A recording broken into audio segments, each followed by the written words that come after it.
What is up, everybody? It is Alex from Heavy New York, calling from the quarantine zone again, and this time we are here with Serena of Noctule. Thank you so much for being here. It's great for you to be here. Hi, thanks for having me. It's really nice to be here. Yeah, it's really awesome to have here. As I was telling you before we started rolling, I really love the new album, Wretched Abyss. This really brought an essence of darkness that I don't think was demonstrated before. I want to know like what the thought process was behind the making of this album. I know that Skyrim was sort of like an influence in the songwriting and everything like that, right? Yeah, the whole album's written about Skyrim. Basically, it was lockdown here in the UK, and I was playing a lot of guitar and playing a lot of Skyrim, and I started recording the riffs down and crafting them into songs. And then about three songs in, I kind of realized, hey, these are actually really inspired by the game I'm playing at the moment. So I decided to just really indulge with that and see how far I could take it. And then Wretched Abyss, the album, was born. Do you consider Wretched Abyss to be like a concept album? Like, do you almost feel like this could almost be like a cross promotion? Maybe like Skyrim fans will discover Noctule, and people who may not be into video games will now play Skyrim if they discover Noctule, right? It's definitely a concept album, and I have already had people say to me that they've never played Elder Scrolls or Skyrim or any of like even an RPG before, and then they've said, but because they checked out the record and they liked that, they then checked out the game as well. So yeah, Bethesda, Yeah. oh, I'm doing your work for you here, converting new fans. um, but Did you? yeah, and I'm not sure about how it goes the other way with people who are fans of Skyrim then getting into Noctule. I guess that would be kind of a harder sale because it is an extreme black metal album. But I do think, the crossovers between RPGs and black metal are quite big. So I wouldn't be surprised to hear there was people who liked the game and then got into Noctule because of this. Well, I mean, like RPGs, I feel like black metal, especially Noctule, there's a lot of twists and secrets and figuring things out and adventure involved in it. So I think that people are going to respect it one way or another. Yeah, exactly. Like it is, I definitely consider this album to exactly what you said. It's kind of like an RPG in itself. It involves, paying attention and investigating and kind of diving in and just exploring like fantasy themes and super melodic riffs. Do you and it's fair to say too that that Wretched Abyss was almost like a happy accident. I know it is kind of like a what if question, but had it not been, it's fair to say that this pandemic did inspire an essence of creativity, right? Absolutely, yeah. I mean, that's been the sort of silver lining of the pandemic for me has been that it's given me the time to write and record this album. Before I made Wretched Abyss, I didn't know how to use Logic, so I taught myself how to do that as well. It's a new skill. And yeah, it just kind of, if this pandemic hadn't happened, because obviously I normally play in the band Svalbard, and normally we're touring a lot or writing a lot, and we're very, very busy. I wouldn't have had the time to sit down and work on my own ideas just for me. So the pandemic definitely gave me the time to do that, which was nice. Did maybe experimenting with Noctool allow you to bring in some new elements to Svalbard at all? Do you think that maybe that this opened up new doors, or are you trying to just keep these completely separate entities? I hope that it's opened new doors in Svalbard. It's an interesting one because we write completely differently in Svalbard to how I write with Noctule. Like Svalbard, it's a very democratic process. Everyone brings their riffs into the room and we sit and kind of bounce off each other. I write my leads, Liam writes his guitar parts, and this, that, and the other. And I'm kind of hoping that, how to word this, that the way that the Noctule album has been received will maybe help the way the songwriting goes in Svalbard, in that more of my ideas might get more of a hearing. Hmm. Well, one thing, there's been a lot of bands that have been influenced by, certain video games, whether it's been through the stories or the games themselves. Like, everybody's familiar with that band Power Glove, which are just so much fun to watch live. But, like, Why do you feel that maybe like this style of like this ambient post black metal was sort of like the best style of music to sort of support the concept of Skyrim in a way? Because I think Skyrim, like, I think Skyrim could fit into like any genre of like avant-garde music. I think you could sound like Agalok. I think you could sound like Korpiklani. I think you could sound like Amon Amarth. So, what was it about this style that you felt like it was the best to address Skyrim? I think for me, it's the kind of the darkness of some of the storylines in Skyrim that really fits like the black metal tone. Especially that's why the album's called Wretched Abyss, because I feel like, the Daedric Prince Hermaeus Mora, that's like a really dark storyline, and all kind of, it's very Lovecraftian as well, which is definitely something that has been a huge influence in lots of major black metal bands. So I feel like definitely, yeah, the darkness of Skyrim is what lends the kind of the black metal aspect of it to me. Like you could look at it and you could go, oh, you could write a power metal album about Skyrim as well, just based on the magnificence of the scenery and the magnificence of the weapons. But I don't think it would do justice to just how sort of dark the actual storyline goes. And do you consider this album to be like in the vein, like basically to be like the soundtrack to Skyrim? Like, do you think that the album should be started off with 11 Sword and end with Become Ethereal? Like, is that how sort of like the story of Skyrim started and ended as well? In terms of the track listing, I actually didn't sort of follow a narrative for that one. I base each track as kind of an individual ode to a weapon or a character or a quest line or a dungeon. There isn't like a thread that goes throughout the sort of the way that the songs are ordered on the album. When it came to that, I just put them in the order that I thought they sounded best in. Oh, so listeners can listen to this album on shuffle and still get the full experience. Exactly, yes. Yeah, thank God, because there's been a lot of albums where like if you want to get the full story, you have to listen to the whole thing start to finish. But then like there may be like one song that's like a 17.5 minute long intro, and people just want to get to it already. So this avoids that. Excellent work. Do you think do you consider this album just to have been like a one-off sort of thing that you wanted to do to keep you busy during the pandemic, or do you think Noctule will have more albums in the future and maybe you will explore other subject matters as well? Well, I've already started writing the second album, and it's still going to be themed to Skyrim, but it's a lot more specific. The whole album is themed to Sovngarde. So the place, which I guess it's kind of a little bit like Valhalla, it's the place where you go when you die, and it sort of represents the climax of the main quest line.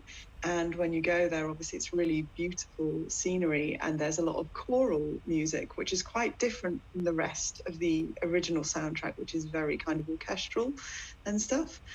So what I've been doing for writing this second album is I've been blending black metal kind of hypnotic blast beats and melodies with choral vocals over the top. So I've just been laying my voice, my clean singing voice, and harmonizing to create like a kind of somber choral sound. And then the whole album is going to be based on Sovngarde. So that's basically the plan. But I don't think I plan to do this for as long as possible. Basically, as long as people want to check it out, then I've got the passion and the ideas. But I don't necessarily think that every album I ever release under the name Noctule will be Skyrim themed. There might be a Dark Souls one in the future. Are you a fan of Legend of Zelda at all? Could we expect maybe a theme on that? I am a fan of Legend of Zelda. I was actually contemplating restarting Breath of the Wild the other day. So yeah, there could be a Zelda album. There's just endless possibilities. I think once you sort of tap into that well of making music, metal music, that's almost like an alternative soundtrack to a computer game, the inspiration is just sort of endless. Definitely. I played Breath of the Wild during the pandemic. I got a Switch right when the pandemic started, and it was very appropriate to play it at that time, being that the real world was just as quiet as the abandoned world in that game. It actually felt kind of unsettling.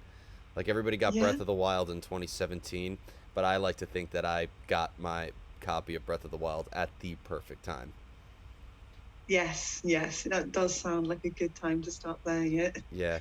And I mean, Zelda has some of the most legendary music in the world to begin with. So, Absolutely. And you've just reminded me as well. Now I'm like, oh, there needs to be a Final Fantasy themed album as well, because the Final Fantasy music is gorgeous. you might be opening the doors to making RPG just a musical genre as much as it is a video game genre. I think you might be onto something. Like, sure, people will call it black metal for, the media purposes and for, the Spotify playlist, but I really think that your style will be called RPG metal. I love this. That is the best idea. I would love to make that happen. Yeah. If you don't mind me asking, digressing away from the music, because I don't get to have this conversation very often. It's usually just about songwriting and all that. But like, what was? Do you remember what like your first RPG game was, and what like drove you into it? Oh, I think it was Final Fantasy VII on the PS1. Which is like three in America. Yes, yeah, it's different numbers over there, isn't it? Yep. Yeah, and that was like I remember just being starting playing it and thinking, wow, this is how I want things to look in my head. Like this is the world I want to live in. And I got to kind of immerse myself in that, and just the gameplay and again the storyline with Final Fantasy VII. It's so moving and so affecting, and then you've got the excellent soundtrack as well, and it just it got me hooked straight away. Final Fantasy was definitely the gateway into RPGs for me. Well, I mean, it is the OG RPG game. Like, I almost feel like them and Zelda almost kind of need to go head to head. But do you have like a favorite Zelda game? Was there a first aside? We know we were talking about Breath of the Wild, but was there a Zelda game that was very personal to you?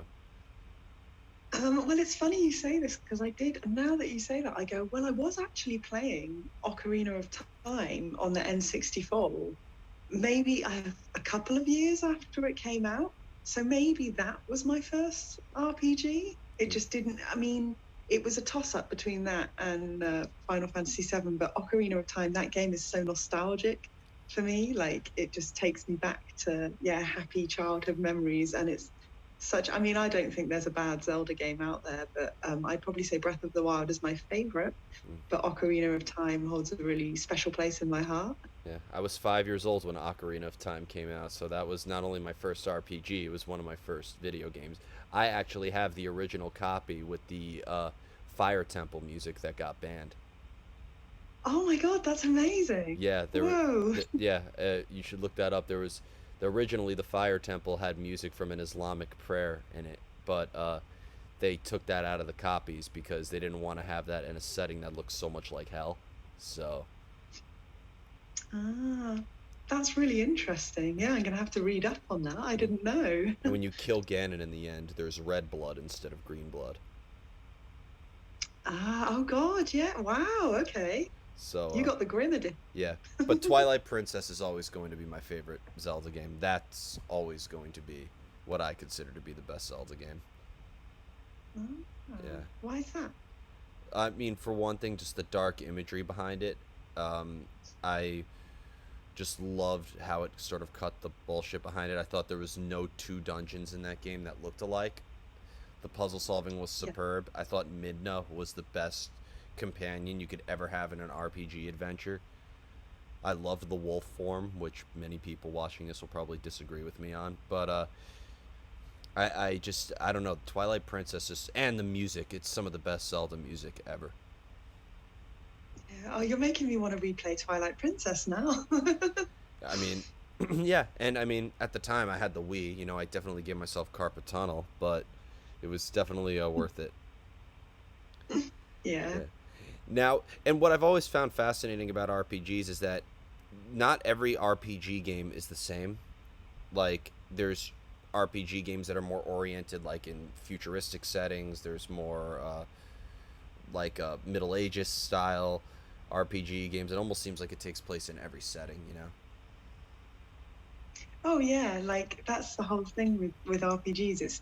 the world is almost forever expansive. Like there's no limit to where you can be, what place, what period of time you can be in. You can be in the future, you can be in the past. Like it's such a liberating concept. You can be in completely imagined worlds, like worlds that people have never kind of dreamt up before, or you can go for the classics, your high fantasy or space, like you say, or even horror. I mean, God, yeah, there's been some amazing, really haunting horror RPGs recently as well. So it's like, yeah, I think it's definitely just a kind of a world of endless possibilities, isn't it? The Yeah. RPG game. Castlevania Symphony of the Night, I think, paved the gateway for horror RPGs. That's one of my favorite games of all time.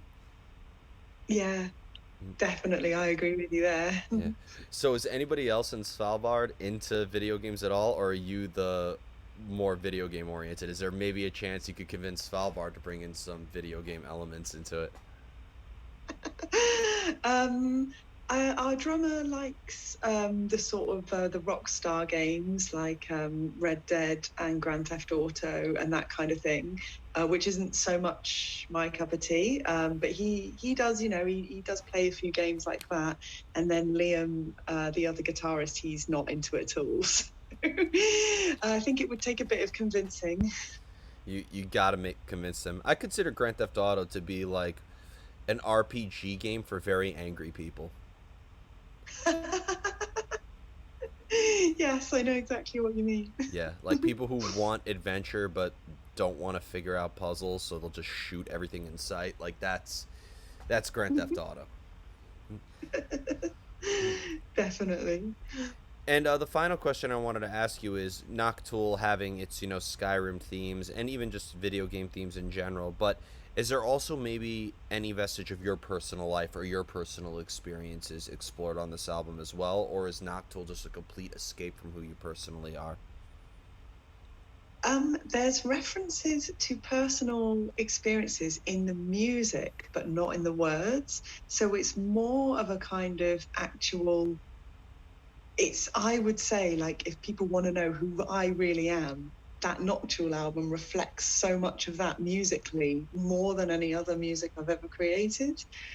So things like, to kind of explain, the last track, Become Ethereal, is just sort of orchestrated. I don't want to say dungeon synth because it's a bit more, what's the word, romantic than that and classically inspired. But yeah, it's basically me on a keyboard layering loads of kind of strings and piano and stuff. That's actually something I used to do when I was a teenager. I used to sit there in my bedroom writing like dungeon synth stuff and making like alternative soundtracks for computer games and stuff like that, or films. That was one of my favorite things to do, was sit there and play keyboards and create alternative Lord of the Rings soundtracks. So Become Ethereal is actually a sort of nod back to that that experience that I used to do when I was a teenager.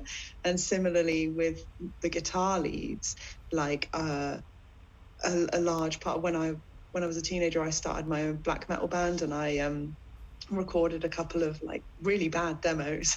And the thing that I always used to do was kind of go for the ultra melodic, layered kind of intertwining guitar leads. So I brought that back, and it's kind of just about like going back to those ideas and melodies that are really deep seated in you as a musician.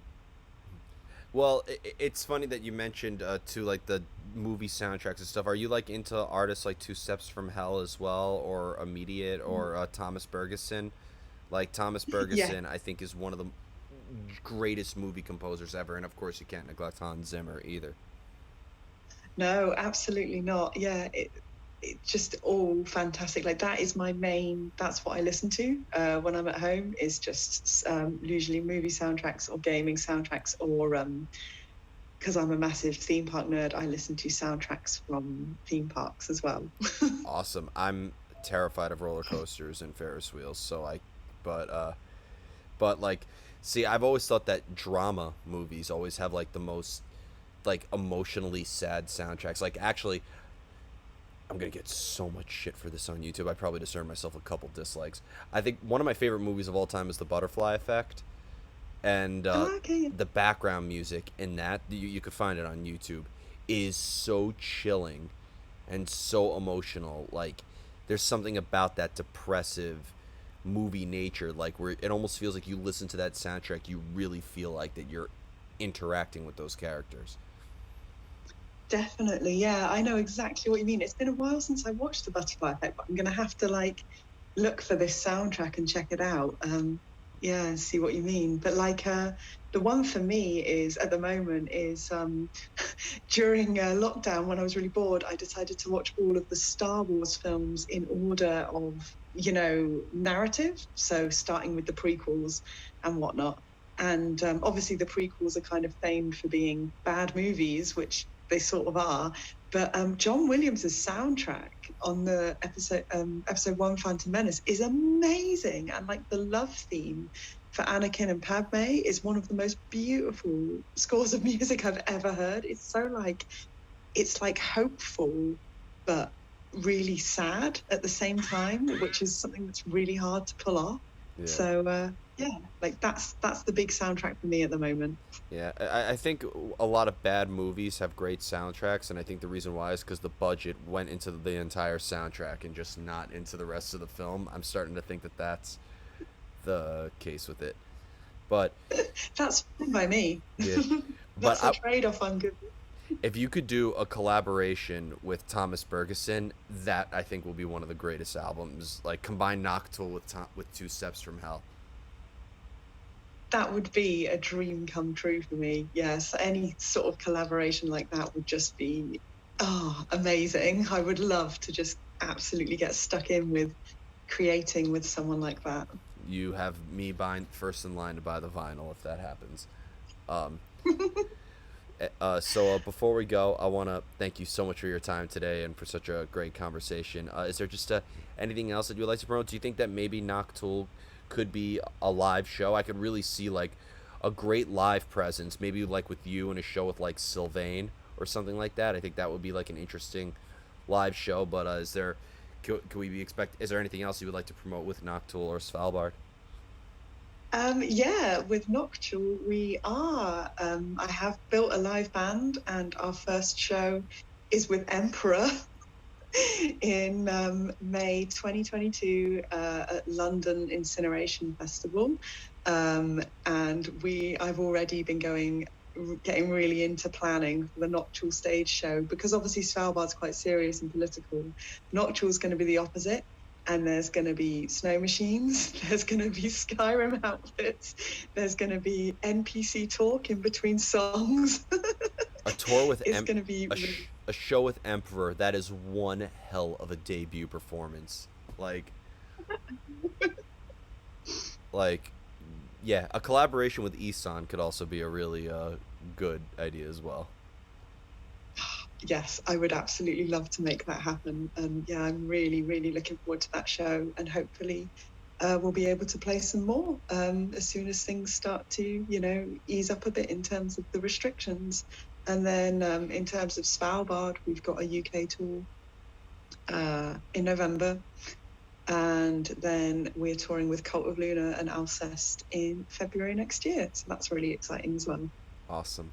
Well, thank you so much, everybody. We are here with Noctule. Be sure to check out the brand new album, Wretched Abyss. You do not want to miss this. If you like black metal or Skyrim or both, it doesn't matter. Listen to this album. This is Alex from Heavy New York. We will see you next time.